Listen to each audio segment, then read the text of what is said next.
Right. You guys ready? I guess I should ask that before I clicked record. Before you click record, now you're gonna have to. Now I have to learn how to go in and edit the sound. I think I could do it. Most unlikely of villains, just holds of the brain and four paws. Does it talk? Does it know how? Does it bottle? Does it meow? In the lair of the cerebral, head will show and so much more. But leave your brains at the door.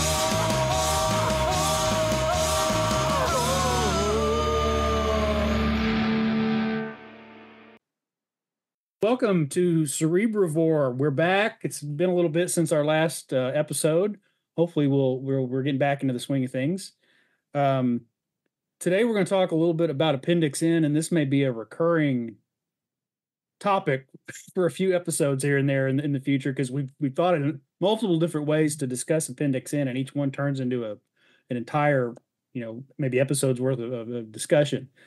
So before we launch into that, we have some discussion from our last episode where we talked about reinforcers and rewards in game and out of game for players. But Merc the Meek was kind enough to put that up on his episode, which just came out a few days ago. So if you want to hear kind of the wrap up of that discussion with a couple call-ins from people and responses, go check out his latest episode. And we'll put a description in a link in the show description for this episode. Anyway, joining us today are Karl Rodriguez of the GMologist Presents. Karl, how are you doing? I'm doing all right. Thank you. All right. And all the way from Pellam's Wasteland, we have Arlen Walker. Arlen, how are you? Doing good. All right. So what we wanted to talk about for this episode was our personal Appendix Ns. And so that was looking at particularly things that maybe don't appear in Gary Gygax's Appendix N, other sources of fantasy that we draw on that have inspired us for our games and our characters and our engagement with role-playing games. Because there's been a lot, in the last 50 years since D&D first came out. And I think particularly a lot of, as I've mentioned before, a lot of gamers who kind of came into the hobby kind of in the 80s, the 90s and on, probably have a lot of influences that aren't in Appendix N in terms of books and comics and movies and things like that. So that's what we're gonna talk about today. So I guess though, before we do that, are there things in Gary's Appendix N that you would put in your personal list of kind of things that are highly influential in the way you approach D&D or other role-playing games? Okay, I would say yes. I think that from the original Appendix N list, I mean, I've in various places talked about before that I think there's a lot of things on the list that are just sort of things that Gary Gygax liked, and he really liked his kind of pulp fantasy sort of stuff, and are not necessarily very good. As with almost anything, especially with sort of the thing with the pulps, is that they were just, trying to pump out content as fast as they could. It's a little bit like old comic books where there are definitely gems in there and there's some really like exciting, interesting stuff that was happening. But so little like editorial consistency or the kind of like long-term, reviewing and refining that you might hope for in something like a modern published fantasy series, right? Where you have maybe still a fair bit of ideas, but also that the editor takes a look at a number of things and says, hey, this element maybe doesn't work as well, or whatever else you might do in the process of refining, that they just didn't really have the time within that publishing structure to engage with. But there are definitely some things that I think are legitimately really good on the Appendix N list, and I think are really totally worth kind of continuing to be seriously engaged with as fantasy literature that is really influential.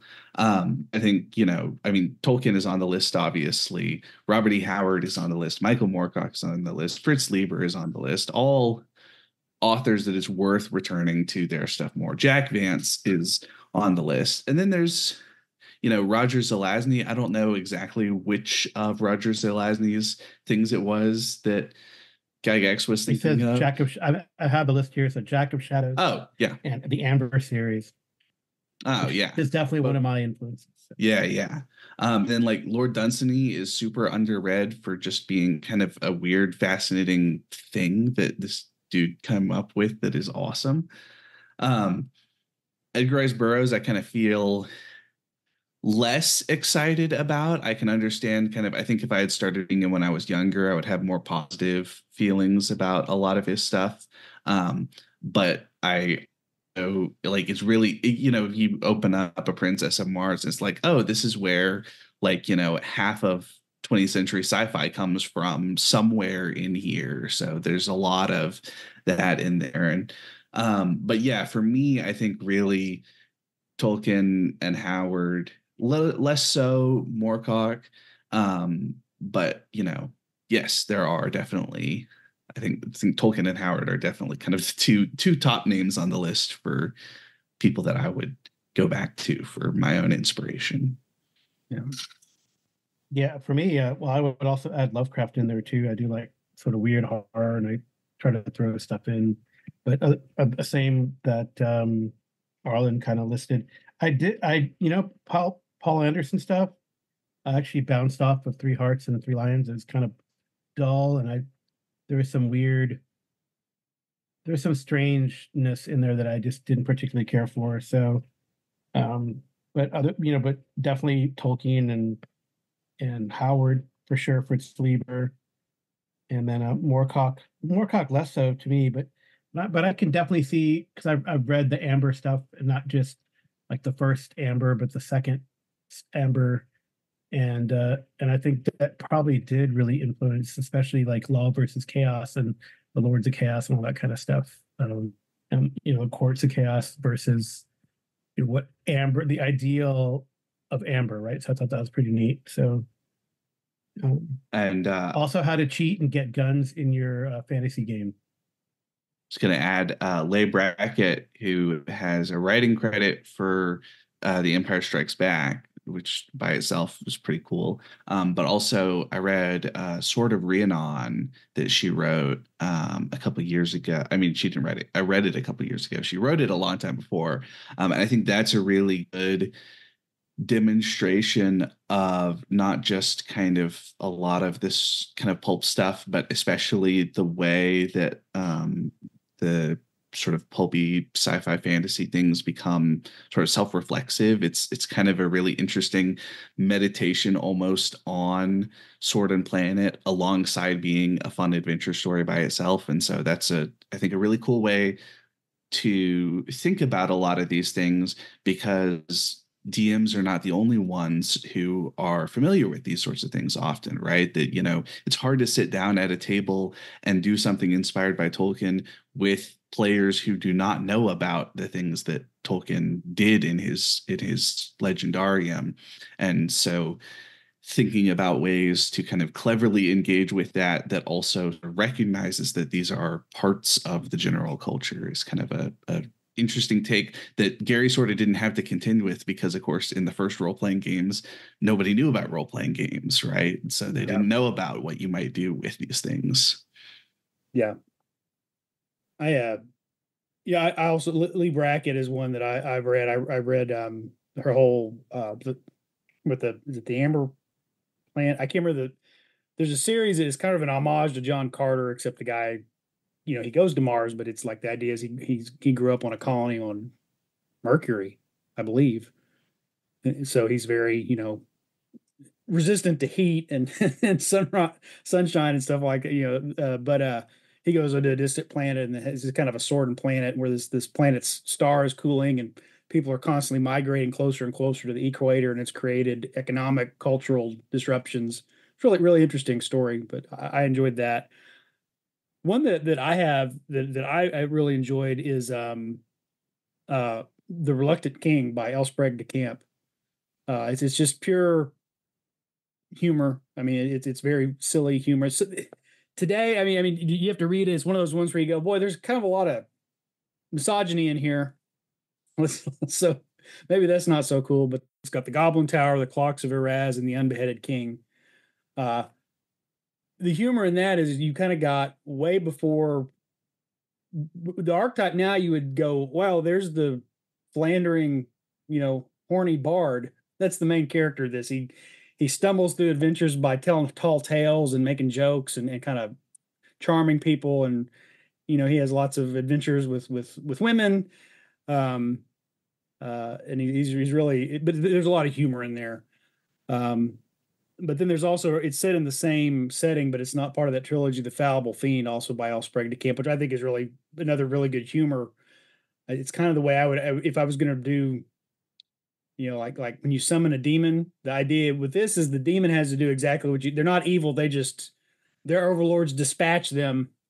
Somebody gives sort of one of their overlords a sum of gold, and they dispatch a lesser demon to serve this person for a term of years. And what happens with the Fallible Fiend is his masters keep getting killed because they give him an instruction. He'll warn them, I have to do this to the letter of what you say. You understand that, right? And they're like, yeah, shut up. So like the first wizard that binds him says, kill anybody who comes through my lab door. And he's like, well, but no, shut up, demon. You do exactly what. So the wizard goes to town to get some supplies, and he comes back, and when he opens the lab door, the demon kills him. Well, he's stuck on Earth for like however many more years. He can't go back till he's done his service. So his contract keeps getting handed to different people that he serves. It's really it's pretty funny, but you have to be in a mood for that. Some people don't like that much silliness in their high fantasy or even their sword and sorcery, I guess. It's a serious game. Yeah, it is. All right, so those are some classic appendix in pulp fantasy stuff that I guess Tolkien isn't really pulp fantasy, but most of the other stuff is pulp fantasy. I think it's very interesting that I can't believe I haven't read Lee Brackett stuff, because I've seen the movies that she has contributed to. Obviously, Empire Strikes Back, but The Long Goodbye, Rio Bravo, The Big Sleep. Yeah, I mean, that's pretty awesome. So yeah, and her writing isn't exclusively science fiction either. She has one that's kind of a post-apocalyptic setting where I guess you could call it. It's not really sci-fi. It's just speculative. It's sort of what the future would be like if society collapsed after a nuclear war. But it's pretty good read. All right, so got Andre Norton in here too. I mean, I know the Dragon Rider stuff potentially. Mm-hmm. I know I'd read that. Probably not the magic, the witches stuff, the lavender green magic, etc. I don't know. Maybe that's also influenced him. It's interesting. So, moving out of classic appendix in, what are some? Let's get into some things that you guys would put in your personal appendix in now. So, what are some fantasy novels or book series that you would add to your own list?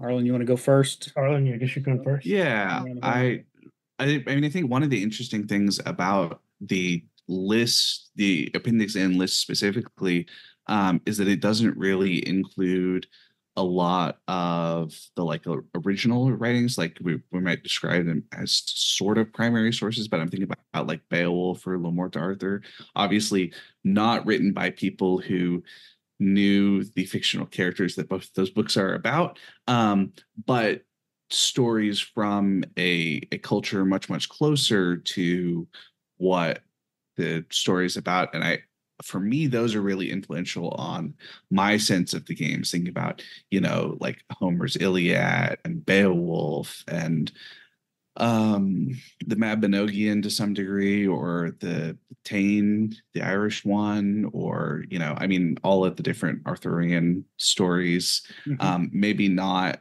the version in Nennius, because there's not very much content in that one.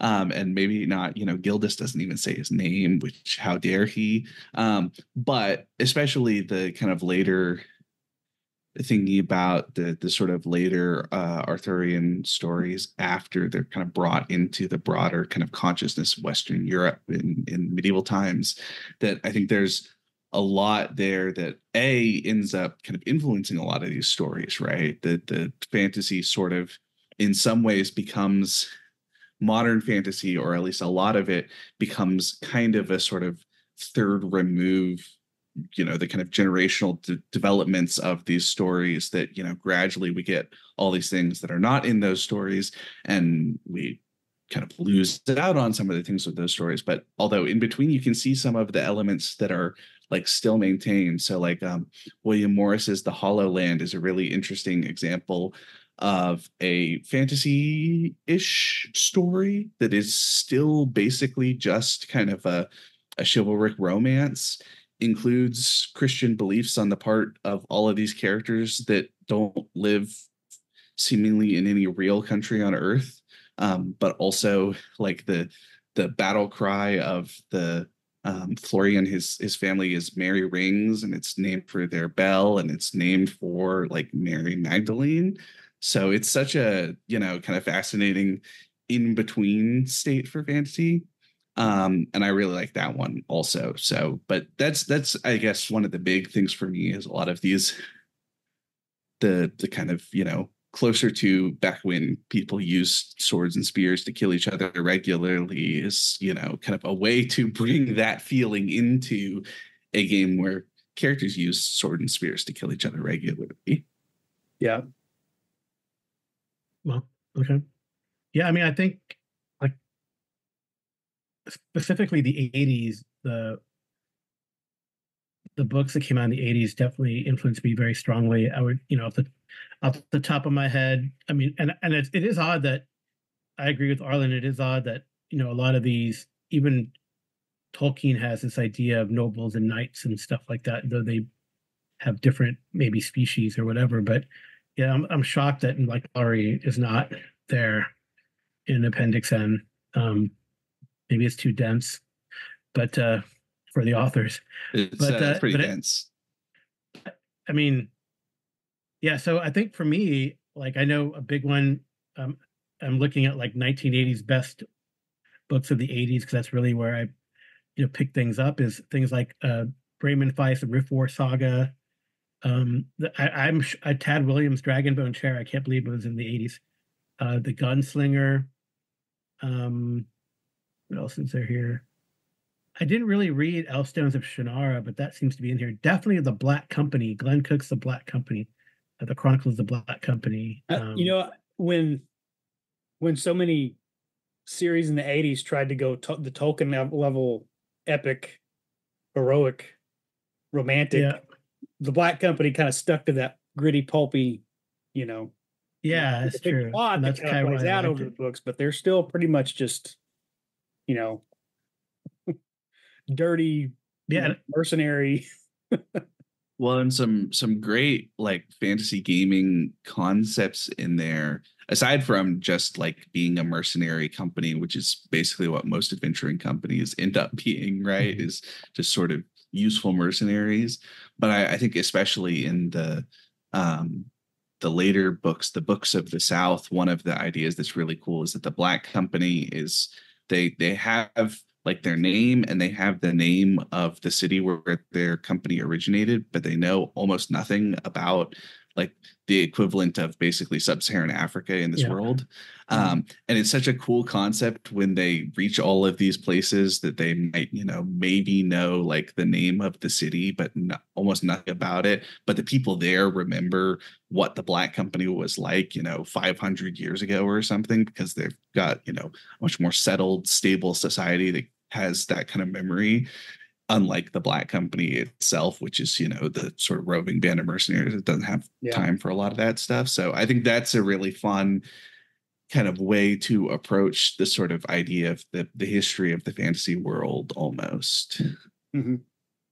Right. Yeah. So actually, you guys didn't correct. I'm shocked you guys didn't correct me. It's Anne McCaffrey is the dragon writer stuff, not Audrey Norton. I was just looking at this, but I think Black Company was a huge influence. So Stephen Donaldson stuff, the One Tree and all that, the Chronicles of Thomas Covenant, the first and second ones. Although maybe they did come out in the 70s. I mean, in the late 70s, early 80s, but that was definitely pretty influential for me.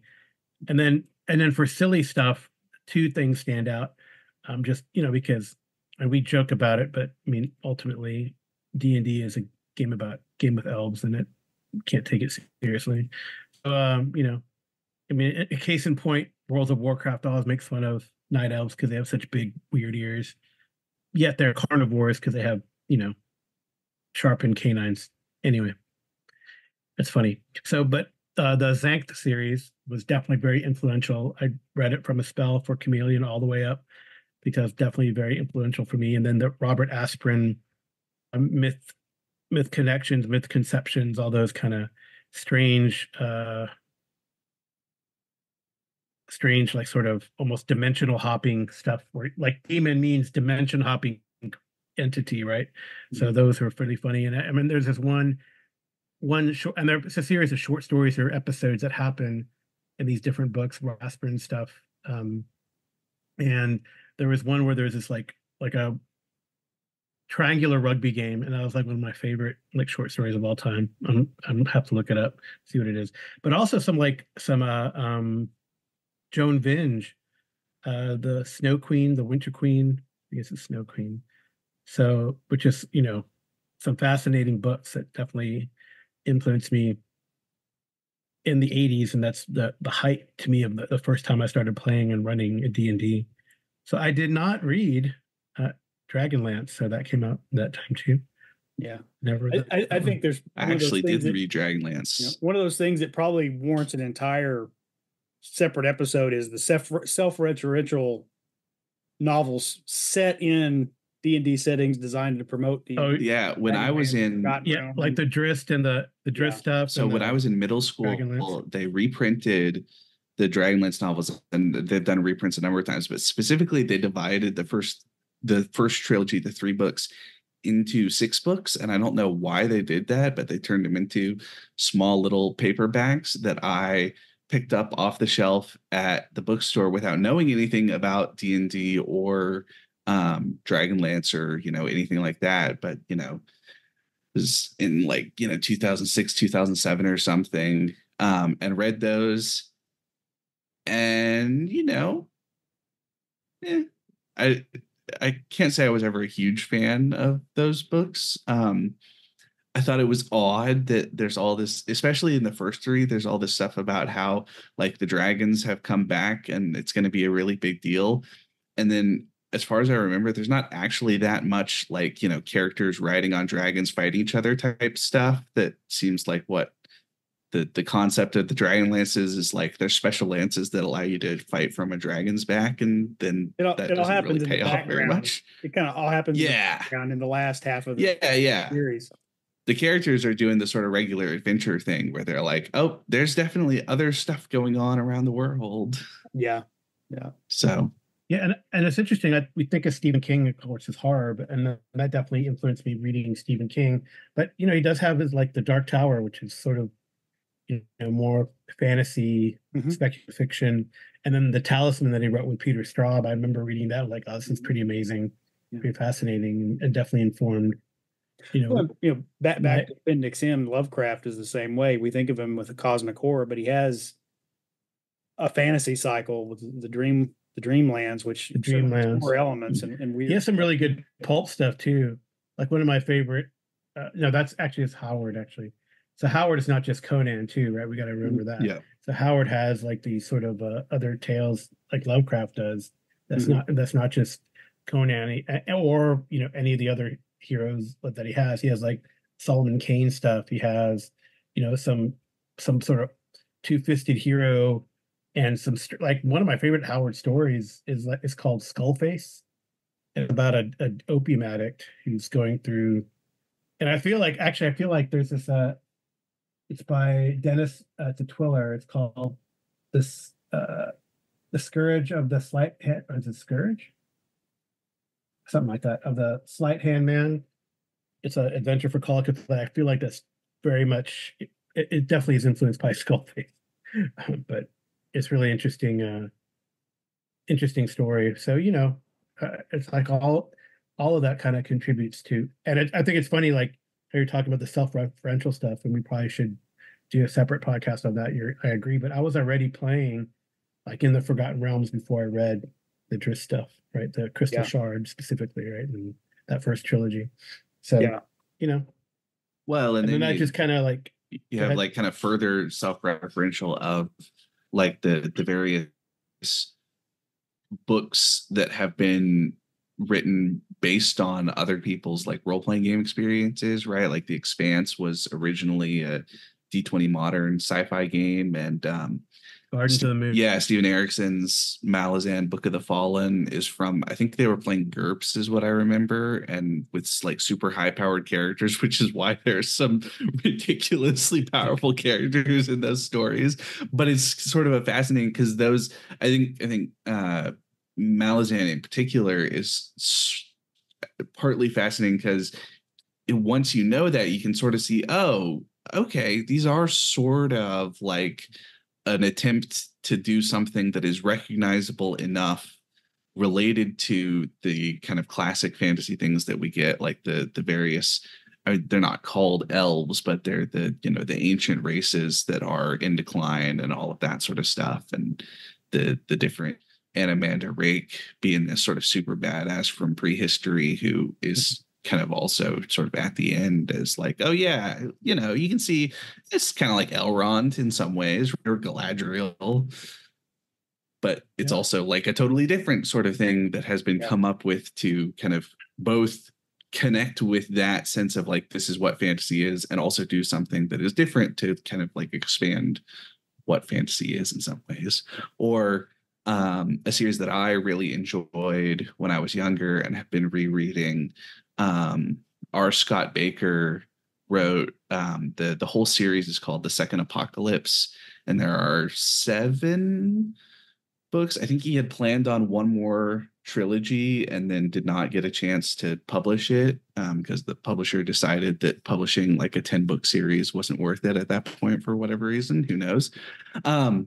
But that series is really kind of rooted in kind of response to a lot of classic fantasy elements in a lot of different places. So like the background of the world is to kind of classic fantasy stories. There was a sort of huge apocalyptic event that happened now like 2,000 years before. But there's also an order of wizards that dream the life of their founder every night, and their founder lived through the apocalypse. This is how he made sure that humanity would never forget what had happened, is that everybody who wanted his special wizard knowledge was going to have to dream through the horrors of the apocalypse every night so that they wouldn't forget. And everybody else forgets, but you know, the mandate doesn't forget. And so there's so many kind of elements in there that seem to be, you know, really kind of a response to the classic elements that you would see in a lot of fantasy, and also in a lot of these role-playing games that kind of developed out of the sense of like what fantasy is. Mm-hmm. Yeah. So yeah, it's interesting. I wonder. Go ahead, Jay. Well, I was going to say some of the ones that I'm thinking about. I mean, we'll talk about maybe stuff in the '80s and start moving forward. For me, is David Eddings, the both the Belgariad, and the other, I can't remember what the other one's called, the Millennium, and then they both have sequel series as well. But you know, probably the most famous one is about Belgariad, which, you know, explores kind of wizards and prophecies and things like that. And I've enjoyed his books. And then the Millennium is more about knights, kind of just sort of it's analogous sort of the Crusade era, but also is you know, but that's been a big influence on my thinking of just about, in my head, I see kind of that kind of as a fantasy world. Probably really because I'd been into D&D when I started reading that. It was probably the first time I shifted out of reading D&D based novels back into some other fantasy and saw some different ideas, like, oh, I kind of like that better than the way we do it in D&D. Mm-hmm. Fancy and magic is cool. This is, you know, but it doesn't, we don't have to, you know, it doesn't have to be fancy and magic. Right.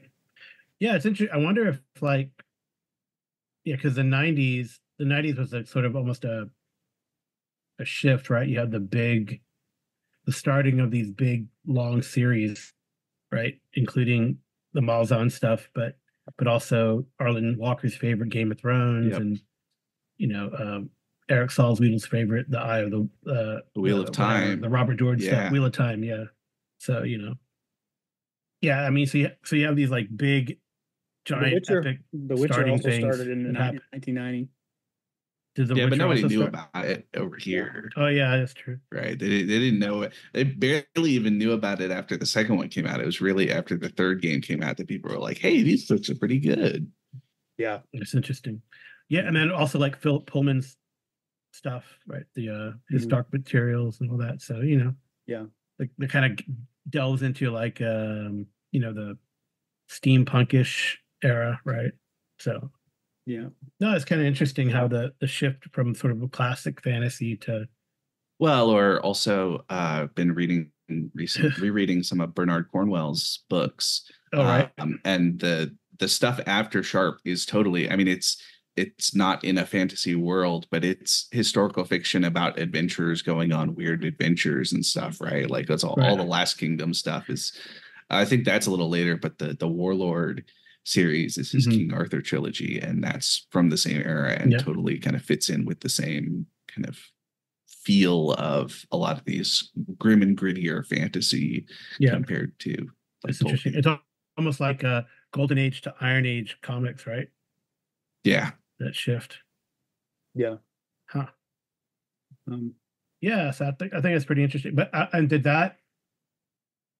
you think that influenced the change in style of D&D about that time? Right, towards the end of the '90s, you have third edition comes out, mhm.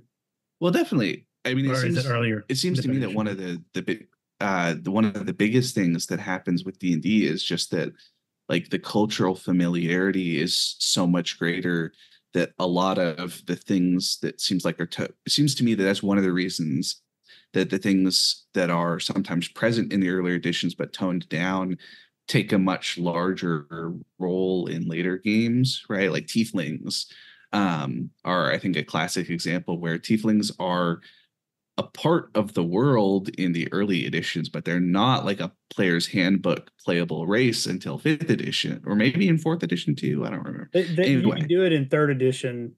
Third edition, yeah, but they weren't in the player's They were handbook. in the player's right? hand. Now, They were fourth edition is where they get put in the player's handbook. Hey, this is BJ. Quick note. I'm going to interject into here just a correction. Tieflings were introduced as part of the Planescape setting for second edition Dungeons and Dragons, and they were a playable race specific to Planescape that they then were sort of an optional race that emerged again kind of in third edition, not in the player's handbook, but I believe they were in the monster manual. They showed how to create certain monsters that were in the monster manual into player races, particularly most of the humanoids.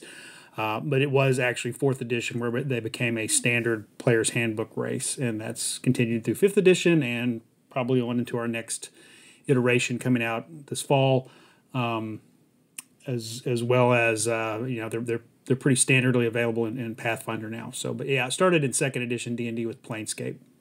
So now back to our regular discussion. Charge of D&D for the last 10, 15 years. The lead game designers, the editors. So those are people kind of closer to mine and Karl's age who, as kids, may have appreciated Appendix N stuff, but also have their 80s influences, like we've been talking about, that aren't D&D, that aren't present in early D&D, but they want to pull in, ideas they've gotten from other fantasy authors, from video games, from movies, from comic books. I still in my head, because in my head, no matter where we go with D&D fantasy looks something like a Larry Elmore painting. I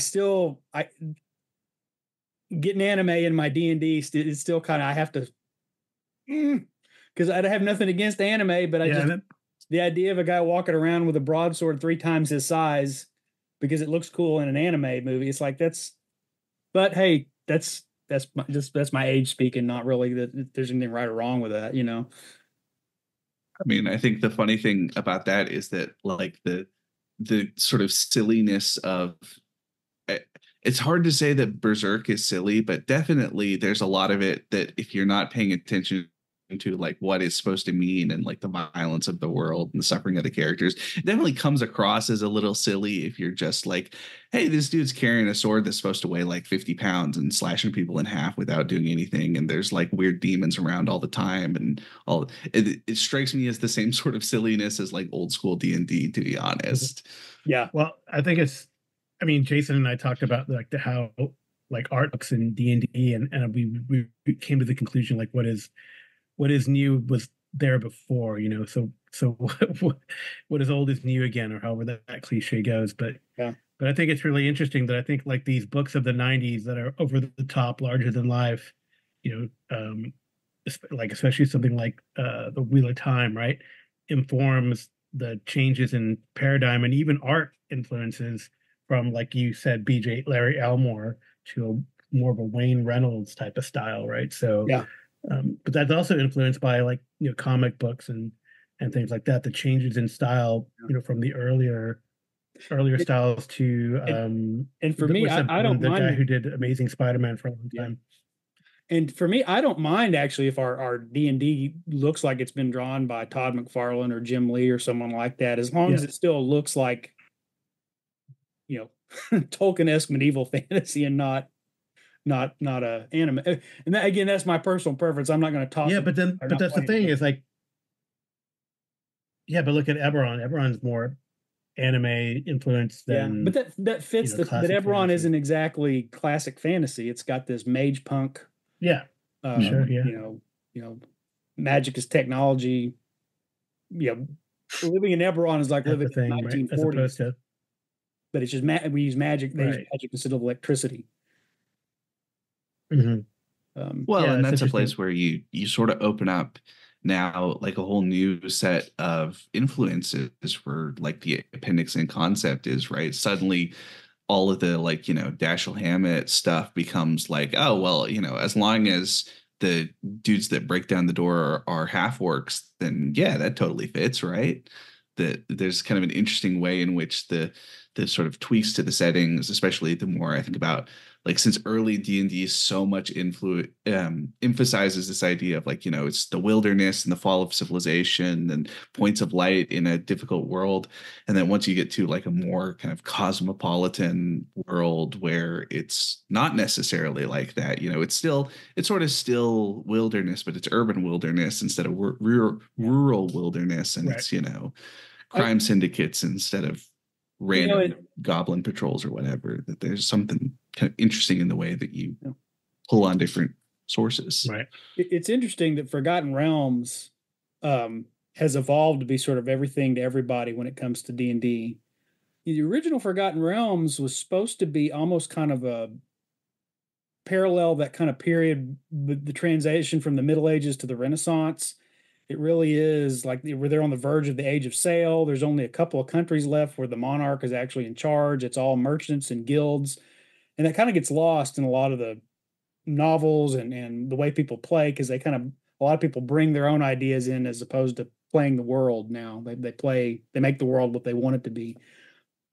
But classically, to me, it has always seemed like you have sort of this sword and sorcery medieval setting of Greyhawk that eventually is going to turn into something like Forgotten Realms because there's magic and fantasy, but we're economically we're moving that way. And that's eventually going to lead to a place like Eberron where, you know, and you even see that in Forgotten Realms, that was the Netherese. They had this sort of magic had become so ubiquitous. They had this sort of advanced, almost it would seem like technologically advanced society, but until the inevitable, you know, environmental collapse, and then it turns into Dark Sun. Yeah. But all right, well, I want to go back. I mentioned The Witcher as one of my kind of going into the 90s. We're talking about self-referential things in D&D. There's a series by Polly Kidd that's set in Greyhawk. It starts as a novelization of White Plume Mountain, and then a novelization of Descent into the Depths of the Earth, and then a novelization of Queen of the Demon Web Pits. So it starts off as a satire, like it's a real satire of D&D itself. When the party's going to go into the first dungeon, they've picked up this guy kind of that goes with them, this older adventurer. They turn around and he's got this backpack with a ridiculous number of tools and implements and a 10-foot pole, and all the stuff hanging all over his backpack. I'm like, what are you doing? He's like, this is what you take into a dungeon, son.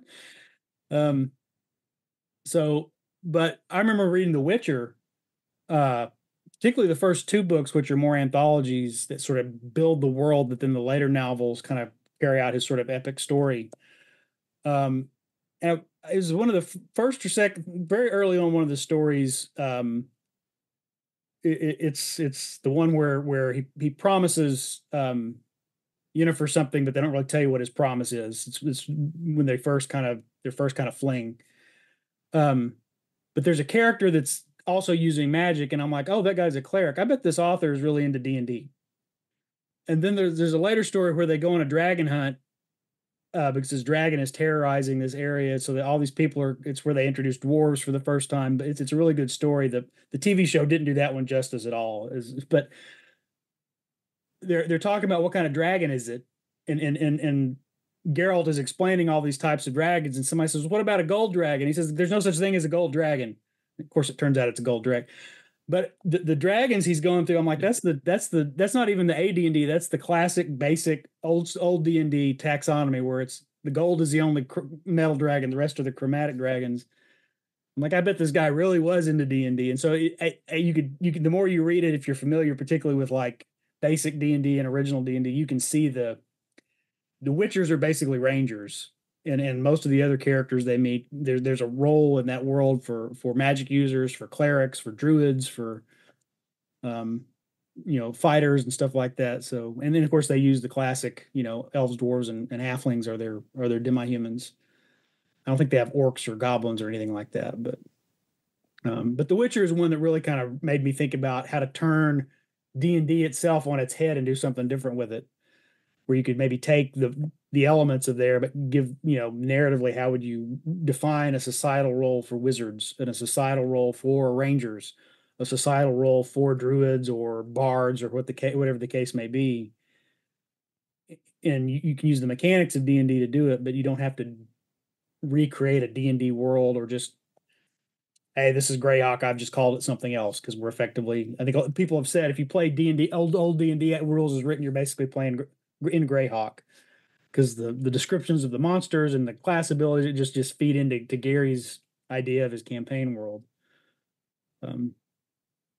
So kind of moving off of that, since The Witcher also is known as much for video games, let's talk a little bit about what's in your Appendix N that aren't novels or book series. It could be video games, movies, kind of digital media. And again, this may be we've talked about this, may be a whole other panel, but let's touch on it just a little bit. I think like the idea, like for me, probably the idea of like more movies, because that is kind of almost an adventuring party sometimes, right? If you look at a movie like Saving Private Ryan, or how they focus in on certain characters in Band of Brothers, right? That's kind of like, I know it's serious and gritty and not a game, but it's or historical reference there, but it is kind of an adventure, really, that they're, or a tough situation they're trying to get out of. So I think that definitely I'd say like the war movie genre definitely influences me. When looking at what to run and what to play, and in D&D, I think that could be similar. And I think, well, movies, I guess it, right? Movies is like, well, these movies come from books, right? So Conan the Barbarian, right? Some hodgepodge of different Howard stories thrown together. So, but I guess that helps you to visualize it. I don't know. I think I was reading there's very few good fantasy movies, really. Yeah. So I was reading the description of the Cole the Conqueror movie the other day. Just I was looking on the Wikipedia. I don't know what made me think about it. I think it's who one of the cast was. Yeah, not a great movie, but it's supposed to be like the third Conan movie. Yeah, so in Conan the Barbarian, they pulled a lot of the story of Cole. That's not Conan's background. That's Cole's background. Yeah. So they used that, but then they had Conan. So for Cole, they had to pull in Conan stories to tell, it's more based on actual Conan stories, because that's what they had to, and it was supposed to be a Conan movie originally. Yep. I thought that was kind of funny. In the films, they wound up trading each other's origin stories and enemies. Well, and a lot of the like kind of, I mean, people pointed out one of the biggest things is that Conan in the books is not particularly contemplative, whereas Karl is, and that Yeah. the image of Arnold Schwarzenegger kind of sitting and resting and thinking about all of the kind of death and destruction and evil and all that, it's much more in line with the character of Karl than of Conan, even as they do a lot of the same. They're both big dudes who kill people really efficiently and are kind of heroic leaders and also hate sorcery and all the other kind of. You just remember, Conan uses a broadsword, Karl uses a battle axe. Yeah. That's how you know the difference. Arlen, are there movies that I don't know about movies that much. I think I kind of agree with Karl's assessment that there aren't that many very good fantasy movies. There are some kind of historical ones that I think also kind of, you could do something interesting. I mean, like, I think the kind of the stuff of Gladiator with Russell Crowe sort of becomes, I mean, as long as you get rid of basically like the last third of the movie, you could totally have that just be like a Conan story of like, he's a general, but now he's been left for dead, and now he's a gladiator, and now he's like a popular leader, and all of that is totally like sword and sorcery, kind of, going through all the different professions and the kind of varied lives of these characters. I think for me, more than movies, video games are probably the biggest non-literary influence on my sense of kind of what I want my RPGs to be like. Just because I think there's I guess also part of it is that my taste in video games is there's a lot of stuff that I like that apparently other people aren't as interested in, but like there's a game, Mountain Blade, the first one, and then Warband, and then Bannerlord is the sequel that came out fairly recently. But one of the concepts that basically a lot of the game is melee combat with swords and spears and things like that, and you can fight on horseback or fight on foot. And I remember one of the things that was like a really kind of interesting thing that I felt like was something that didn't get brought up kind of enough is that when you play in first person and you can't see that much of what is going on based on the sort of natural limitations of the situation, it kind of creates a really different feel than the sort of third person being able to tell everything that's going on around you. And it's something that I think is almost not brought into enough of the sense of games that, like, in particular, I remember if you're trying to climb a ladder with a shield and you don't want to get shot while doing it, you basically need to hold your arm up with your shield up. But that means that basically you can only see like maybe a foot and a half in front of you of the ladder. So it's a really kind of fascinating way to create this, like, terrifying experience of there's like arrows being shot and sling stones and all of that sort of stuff. And there's no way to tell when any of them are coming. And you sort of get a sense when you get to the top of the wall that it's time to go over the top, but there's not much more than that. And that's something that kind of, I think gets sort of lost in the other versions of that kind of event, right? The idea of like, it's a really, really kind of claustrophobic and limiting experience going up the ladder against a whole bunch of people who probably want to, kill your character in the game and all that sort of stuff. And, in games, I think we can, especially I think about, once your characters are like 4th or 5th level and, they're probably not going to get killed by a single hit die enemy, and they can, shrug off a couple things. They might even have some magic items, and the sense of like, you're not really particularly vulnerable.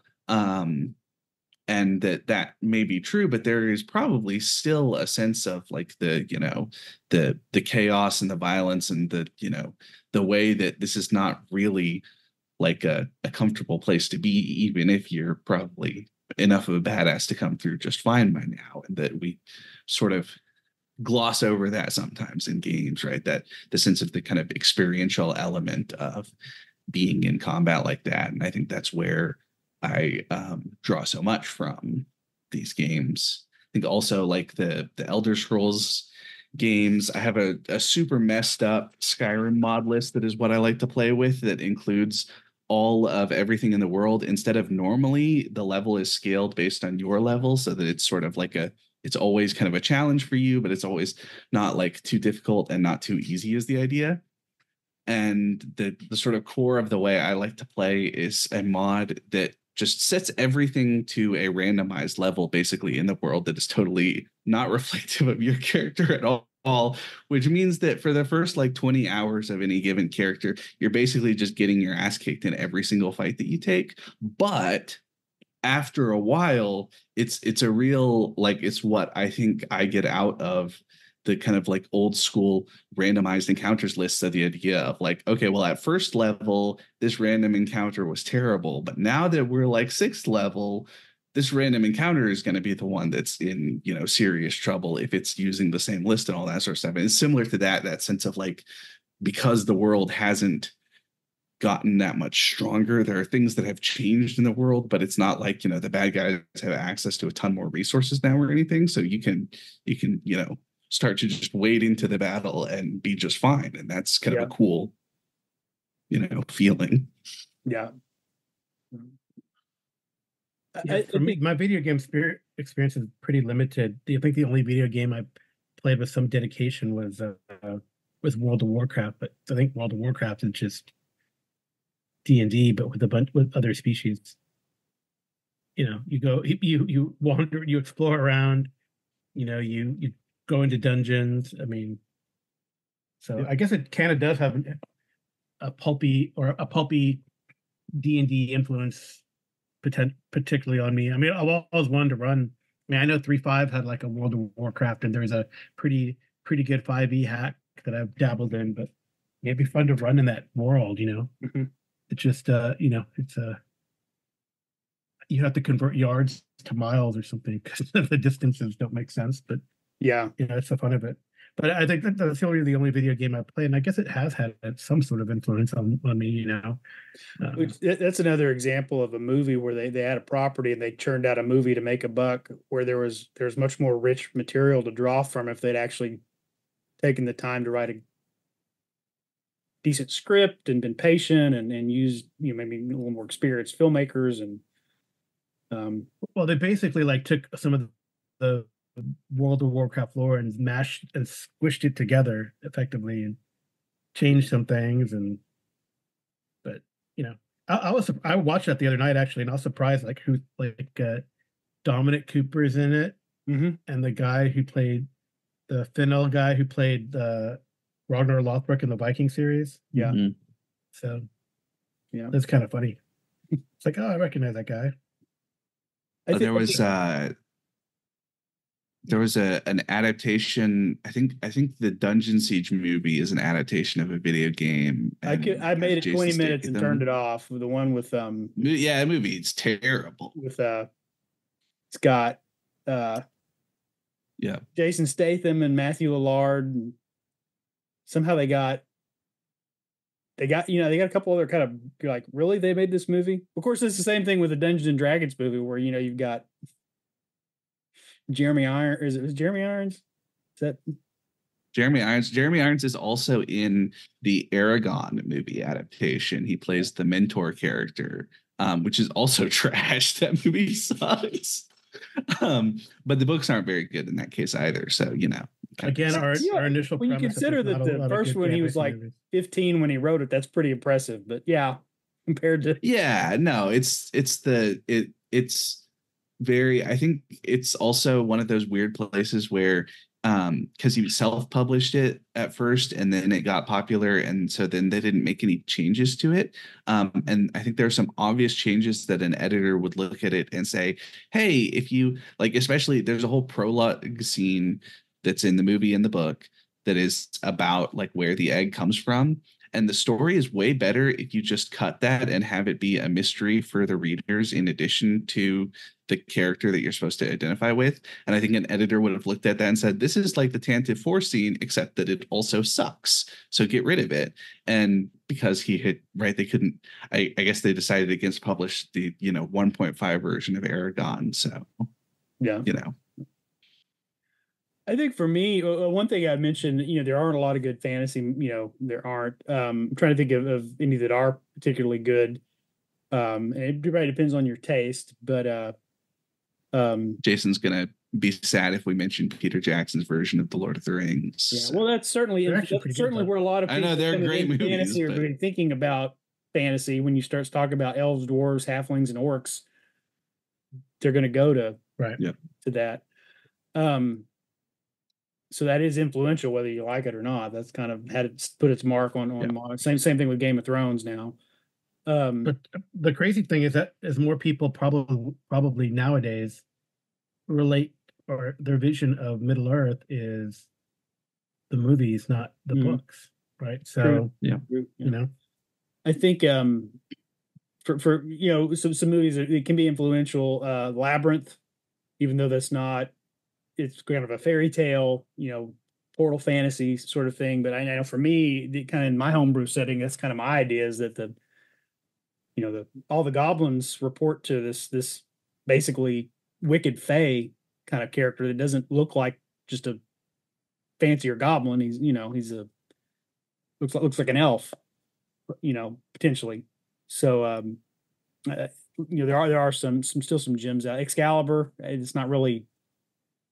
I guess it's fantasy, but also it's not. a little more dark. Push back on Excalibur because people talk about how it's the best King Arthur movie, and it's not. The best two King Arthur movies are the Walt Disney Sword in the Stone, which is great. Even though it doesn't. T.H. White. It's based on T.H. White's, But even though it doesn't include T.H. White's stuff about fascism in it, which it should have, it would have been really cool to have a kids movie that has like a 20-minute digression about ants and fascism. And the second one is Robert Bresson's Lancelot of the Lake, which is a movie nobody has seen, but it's like the most touching, beautiful movie about knighthood ever. It's so good. It basically starts after the Grail quest, after Lancelot has failed the Grail quest and has been sent home to think on his failures as a knight and as a man, because he is, sexually attracted to Guinevere, and it's so good. That's cool. Yeah, I mean, Excalibur it's a cool visually, but it's so. I mean, I know Arthur never happened. We can argue about that all day, but it's very like anachronistic, right?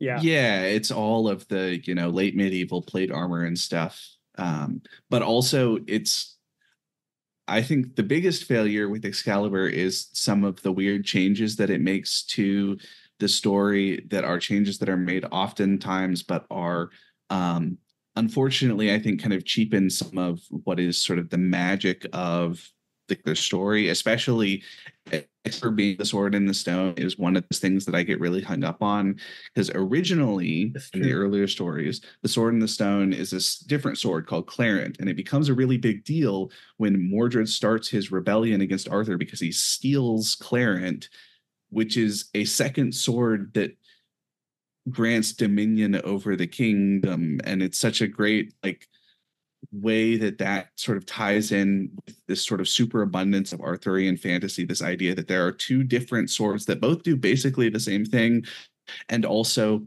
having two of them becomes a really dangerous thing for the kingdom, because now there are two of these swords that both symbolize absolute kingship. And why is it like that? I don't know, but it's sort of wonderful that it has this kind of strange, unnecessarily duplicate quality in the same way as Balin's sword breast in Cinder when he fights King Pellam, and then the sword comes back later, and then it's like, what? How can Balin's sword also be another sword in the stone and also complete, even though it broken? And why is there like a second sword in the stone for Galahad? Who knows? But it's sort of wonderful that it's this kind of crazy, here's this sort of thing that happens again that means the same thing, but also it kind of can't happen twice because it's this singular miracle each time it happens. Why is it like this? Who knows? I'm just wondering if there's a historical is like I don't remember when he died, like 1450s or 60s. He died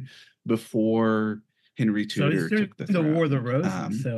During the Wars of the Roses, he was sort of a hatchet man for the Earl of Warwick, and spent like 18 months in prison for raping a woman, and was a real serious reprobate, and also wrote one of the most beautiful books ever written. Well, It's sort of a he put it fascinating together movie. maybe from a lot of other sources, I'm sure, but Well, sort of. Some of the stuff doesn't have like an obvious source. wow. Like, Balin of Two Swords has some, but connecting the Balin Pellam cycle with the Grail quest doesn't really. And I don't think Lamorak Dagalis is right. Like the struggle between the Lothian clan and the Dagalis is sort of present in some other sources, but not the way it is in Lamort to Arthur.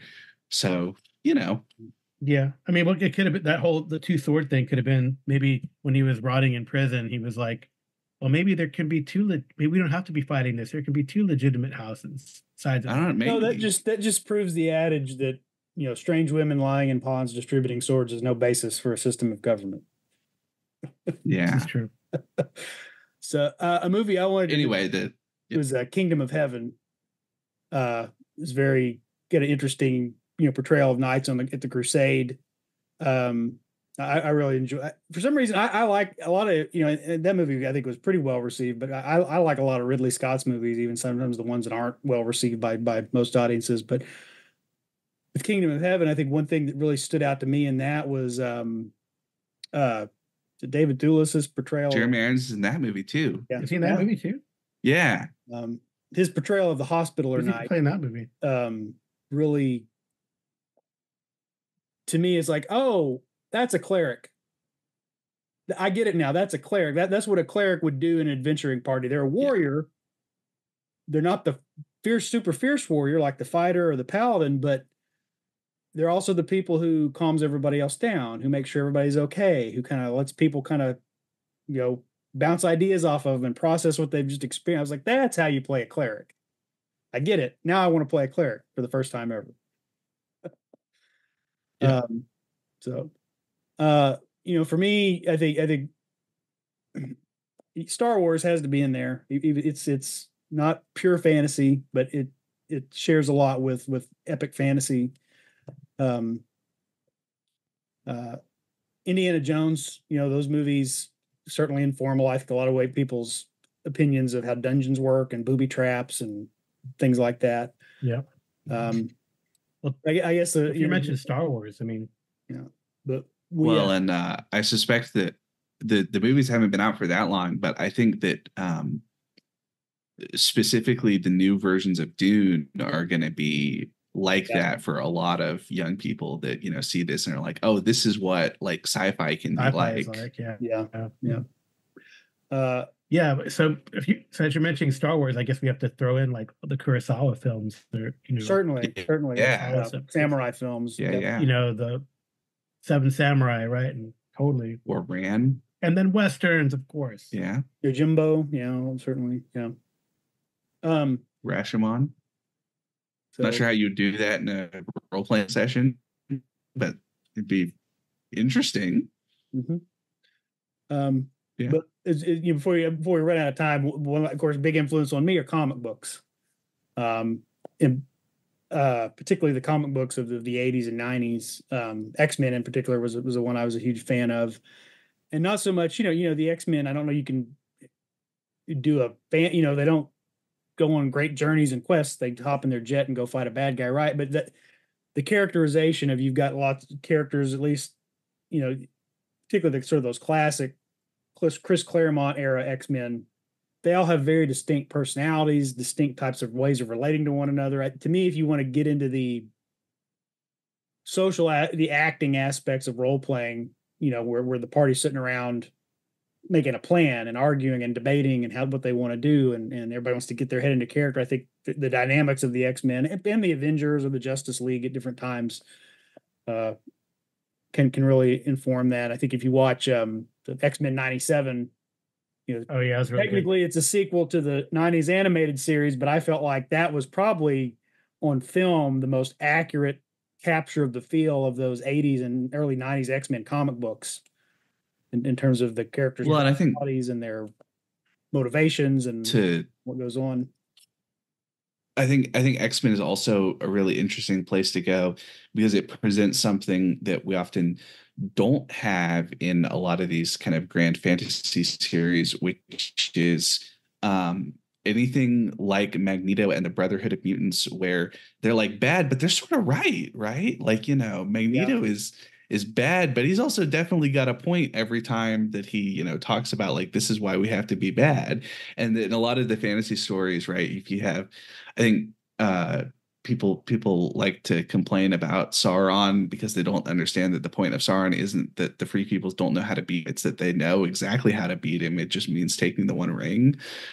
But more generally, I think a lot of these stories, we very rarely in kind of fantasy stories have this kind of like, the villain really does have a point about like why maybe the world ought to be different than it is, and the heroes have that kind of look at Killmonger moral and question put to in them. the Black Panther. Well, it's a recurring for problem for sure. Marvel is they've got a ton of villains that are like, are they really villains?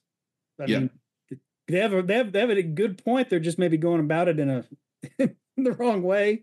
But are they even going about it? It really makes you question that. I think the other thing that comic books offer that we use are very hard to do in role playing games, particularly fantasy, where lethal force is always on the table, is recurring villains. Sometimes you can have a recurring arch villain because the party has to build up enough experience and power to finally confront them for good. But something that comic books is this idea of how can you have a recurring low level villain like Rhino or Sabretooth or somebody like that, where no, they're not trying to take over the world, they're not threatening to destroy reality as we know it, they're just up to no good, but we keep having to deal with this guy. We think we've got him, we put him in prison, or we pitched him off a cliff, but he survived and he's come back, and another round of something to do. We don't do that a lot in D&D because everybody just kills the bad guys. That's the solution.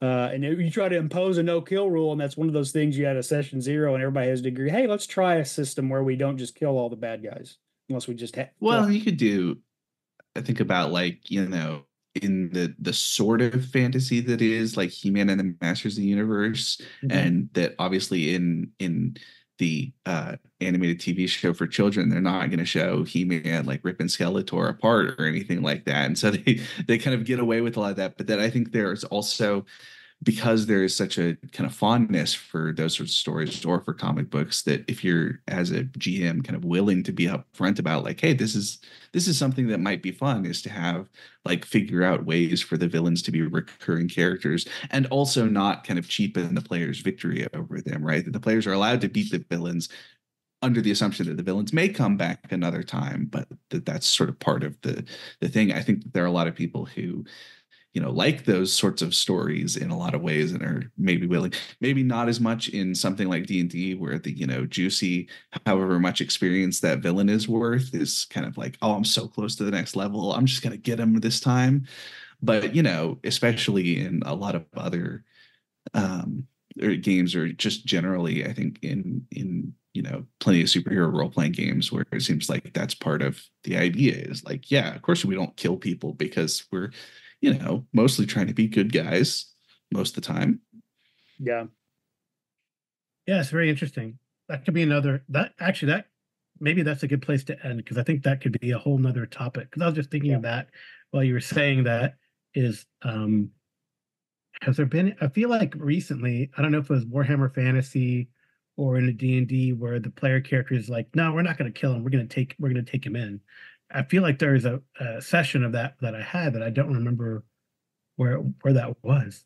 Because you're right. Usually, like in D&D, it's like, I would just kill him. Well, and there's deal also, with them with impunity. I mean, I think part of it also is the frontier justice, but also like part of the reason for frontier justice is because like none of the prisons hold anybody, right? Because like the most prison that you have is basically like a locked door inside the sheriff's building in town, right? Part of the reason you kill people instead of putting them in prison and putting them on trial and all that sort of stuff is because you can't be sure about justice, and that in a a more developed setting, a setting where you have those kind of expectations of more kind of established law enforcement and stuff, that you may be able to convince the players more easily than if they're at the end of the dungeon and they've got the necromancer down and they're like, well, what do we do with it? And it's like, well, where are we going to drag him 3 days back to town? He's going to get his spells next morning. We don't want that. Right. Yeah. Well, even in the Old West, right, they would capture somebody and then hang him the next day. So they do kill him eventually, but I guess it's legal.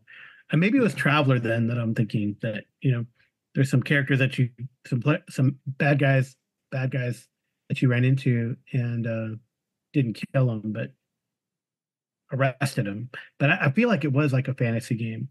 And I don't remember which one it was, but that would be a really interesting topic. That happened in our Eberron game. We the first story arc, the confrontation with the final villain. We didn't kill her. Oh, that was it then. Okay, so you just took her in. Yeah. Okay. It's interesting it is a good place to wrap up, and maybe another topic would be to explore what in our medieval fantasy truly is medieval and what is actually more modern thinking that we just sort of put a fantasy veneer on. Things like prisons, town guards, stuff that we don't really have until like maybe the late 19th century. Well, medieval prisons is a weird thing just because, like, for anybody who is a noble, it's just like, okay, you have to swear an oath to stay in here and not do anything. And then prison isn't actually that, I mean, like, obviously it's not great because you don't, not in control of your own destiny, but there's like all the stories of, the king's ransom wasn't a metaphor at one time. It was a literal concept of like, you have to pay the ransom for the king who's worth the most in the kingdom. Yeah. But while the ransom is being raised, the king just sort of hangs out in a castle and sometimes has, he's playing chess with the enemy and hanging out and having fun and rewarding traveling troubadours and, sometimes has serving women for him and all the different stuff of like, it's not really like very much of a penalty unless you're Thomas Mallory, and then you get sent into the bad prison because you're not worth anything. And that's why he writes about how terrible it is when your health deteriorates while you're imprisoned. Yeah, right. Yeah, I mean, look, it wasn't like King Richard was ransomed at one point after Crusade. Yeah, Richard was I can't remember, the Duke of Leopold, maybe, or someone in the Holy Roman Empire. Yeah. Okay. Well, yeah, but that's like the right. Edward III captured the King of France at Battle of Poitiers. Yep. And it was like, for the next 10 years, the King of France just lives in this one castle. Yeah. Maybe not 10, maybe like 5. Anyway, I don't know. But I'm looking forward to that because then we can talk about rat catchers and gong farmers. So yeah. All right. Well, we'll wrap it up there. I want to thank the panelists, Karl and Arlen. You guys, shout outs for anything you want to promote? Well, I mean, I guess I'm with the GMologist Presents. It's not quite the empire yet, but we're working on it.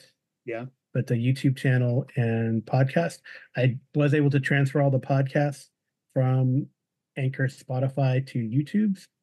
So yay. Thank you, Spike Pitt, Colin Green, for reminding me and showing me how to do that, or showing Amy and I how to do that. So that was pretty cool. And yeah.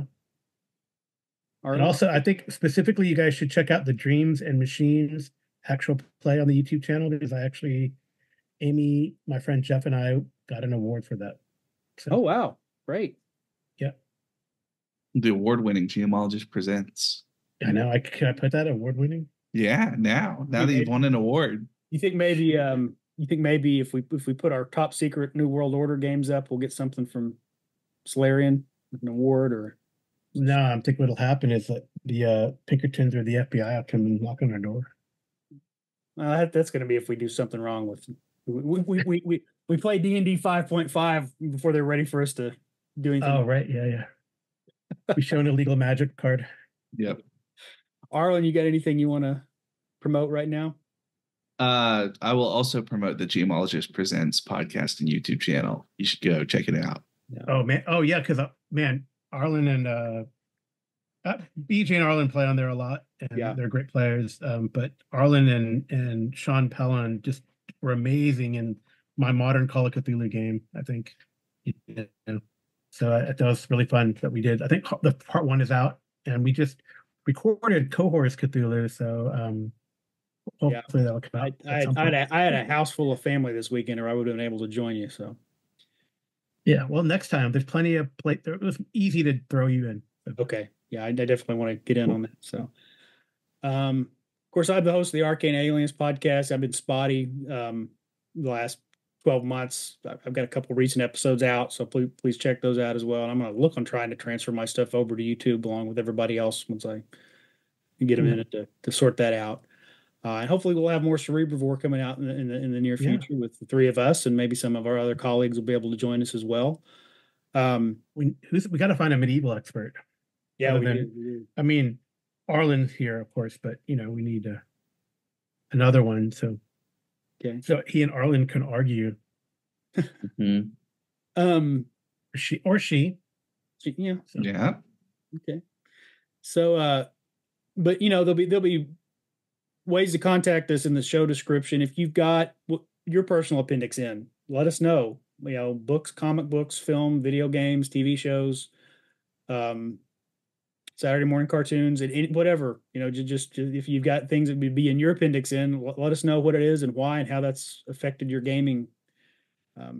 Otherwise, we'll sign off. So thanks for listening, and we'll be back next time we are able to make our schedules line up to record something else. So till then, take care out there. All right. Bye-bye. Yeah. A Nerds and Co broadcast, Cerebrivore podcast. Let's savor all the flavors from the spinal tap straw. The all-stars of pods past, Cerebrivore podcast. You're counting down your last as you admire that mall. Zombies, blood and teeth will soon be scraping your brain and clean. What I mean is this machine is a freak, and from what I understand, it hasn't eaten for weeks. Don't look now, the Cerebrivore is coming, and all that's left is the crying and the running. You can flee and you can hide all the above in any order. Just another brain burrito tossed us running for the border. Just a snack, tried to warn you, did I stutter? Fear and pain, all its various breads and butters, all you can eat unabated, and its dust is never sated. Is it savoring the flavor of the memories it created?